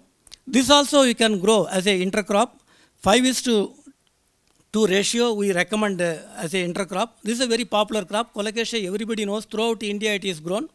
This is also very, very rich in nutrition, especially calcium and phosphorus. There is a reference in Siddha and Ayurveda. Weekly once if you take Colocasia, your arthritis problem, knee problem will be solved because of rich in calcium and potassium.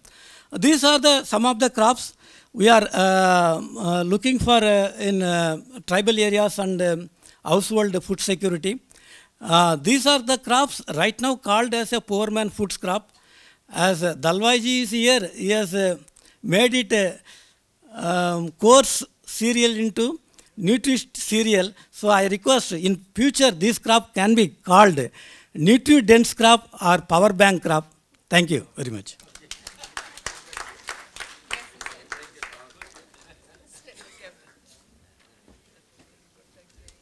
Thank you, sir. So we'll have our next speaker, Dr. Lakhan Singh, who will talk to us on the role of technology and extension for farming systems for nutrition. Presentation.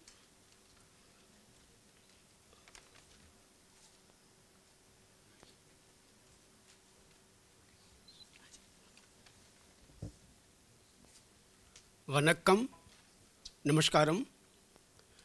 It is the last, extension is always last. But no problem, but it is very, very important.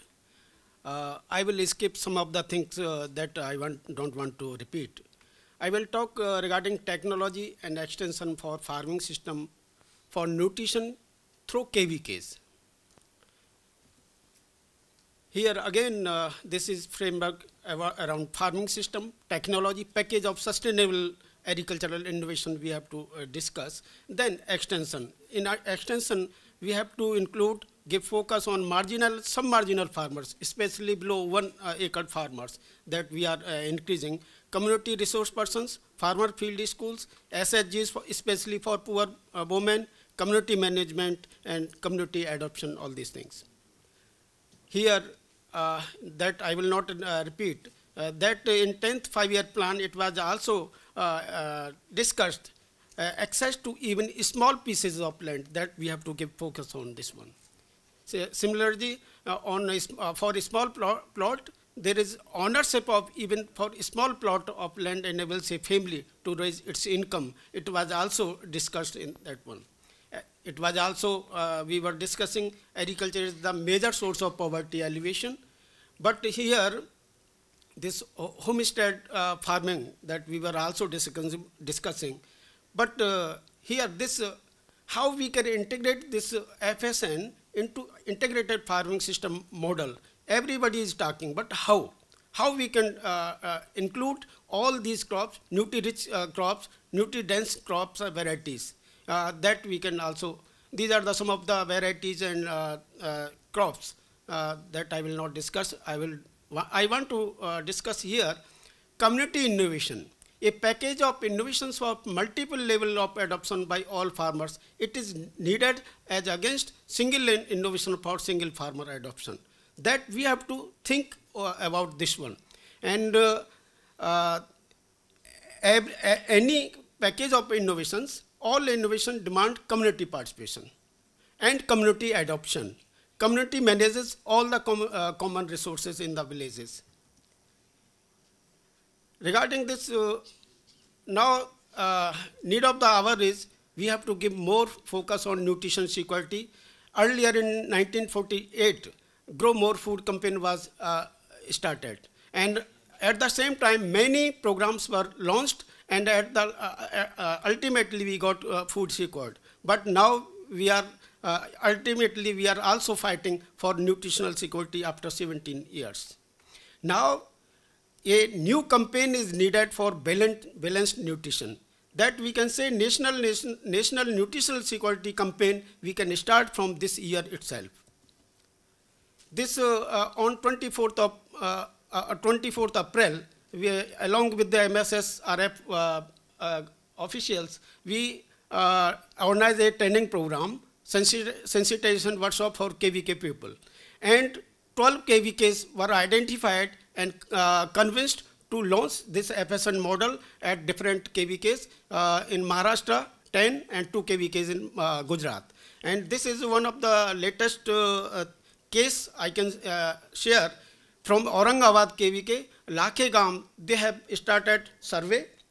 They have also launched many campaigns, organized 4 campaigns, leafy vegetables, spinaches, and 25 acres land they have covered under this EBS 1200, this latest iron-rich variety of pearl millet. So in this way, they have started, and one FSN model demonstration for 1 acre area, they have also started. And many 25 farm families, they have a plant for demonstrating the FSN model. Here some of the, that you can see, biofortified pearl millet, ABS 1200 variety, they have established. And women selected, 25 women selected nutritional garden in this village itself. This, I want to discuss here how we can go further through KVKs and other line departments. This, we can select a village, we can identify problems, status of malnutrition, existing ecosystem analysis, as we were also discussing, and possible nutrition sensitive interventions. Here I want to give focus how it can be done, because at KVK level we are having scientific advisory committee meetings. At district level, we also invite state agriculture universities, ICR institutes, and other line departments. So we can make a, include these type of nutrition sensitive interventions in action plan of at district level, at KVK level. So here we can also take the technologies from SAUs, ICR Institute, and other departments also. So that's I have already started. And at the same time, after SAC meeting, Scientific Advisory Committee meeting, this year I started the action plan workshop at state level, SAU level, and this was also incorporated at district level through all KVKs. And at the same time, here convergence, because only KVK cannot do all these things, how we can converge with ICDS, Anganwadi, play schools and other line departments, that it can be done through KVKs also, because we can give a sensitization workshop, orient the persons, extension workers, and other different stakeholders. And master trainers can be developed at village level, at block level, and district level.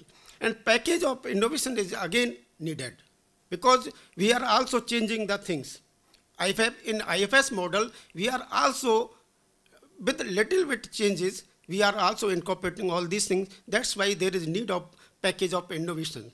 Community-based nutrition garden, as Madam Bhavani, she was also telling.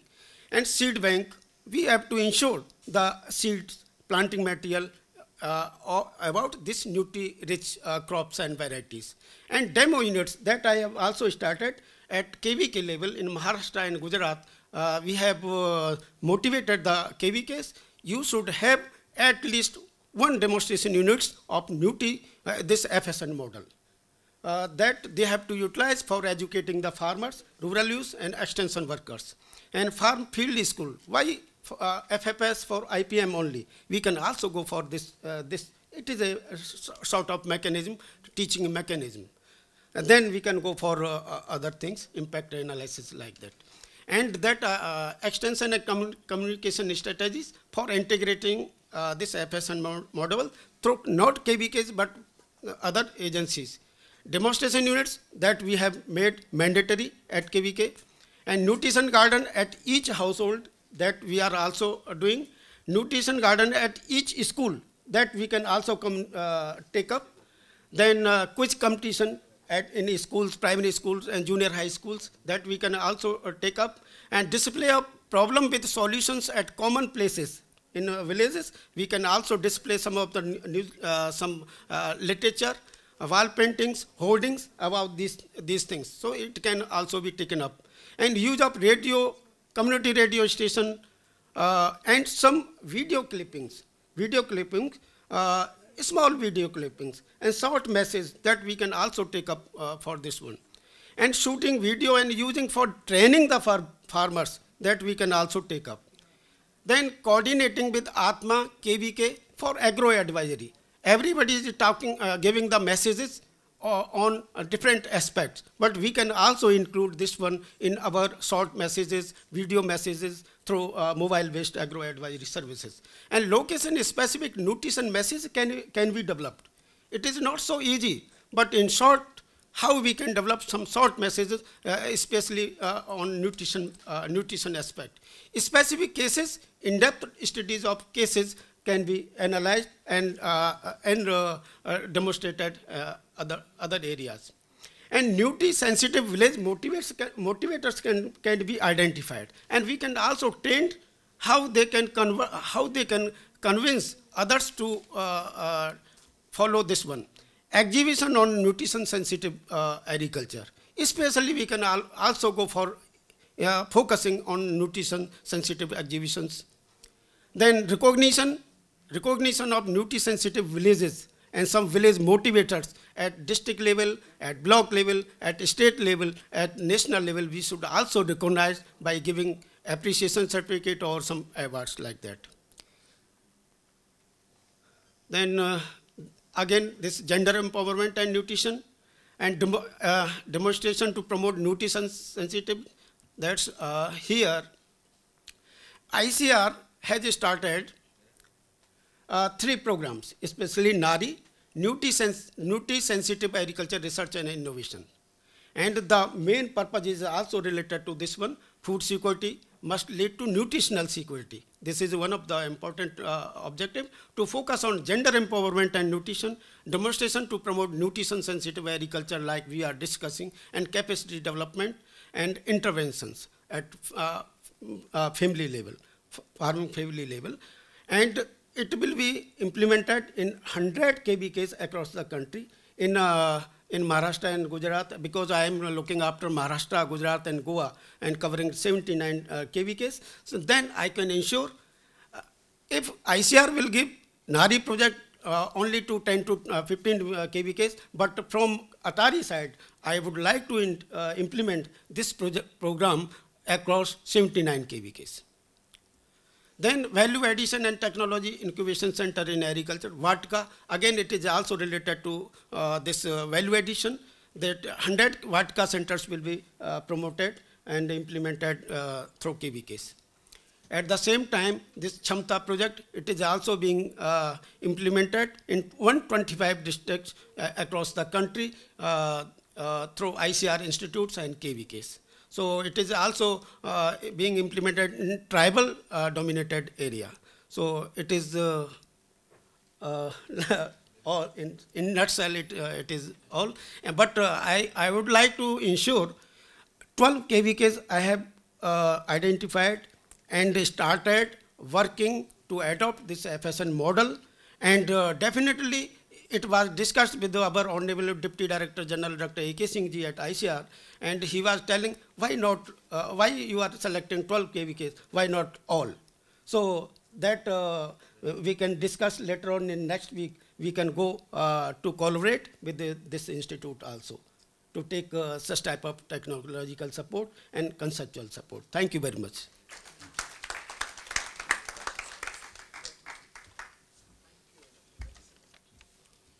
Thank you, sir.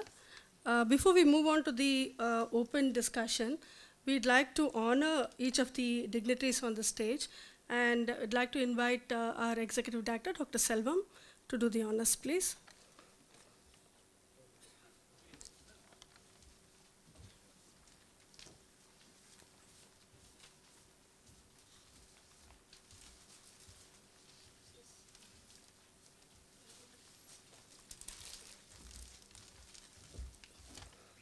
Dr. Prema Ramachandran. Dr. Akshak Dalwai.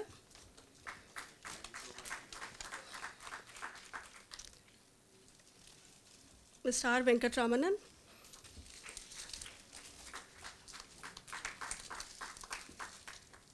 Sri R. Balakrishnan.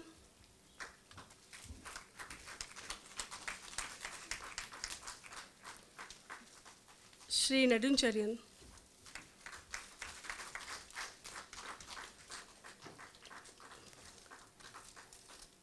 And Dr. Lakan Singh, please.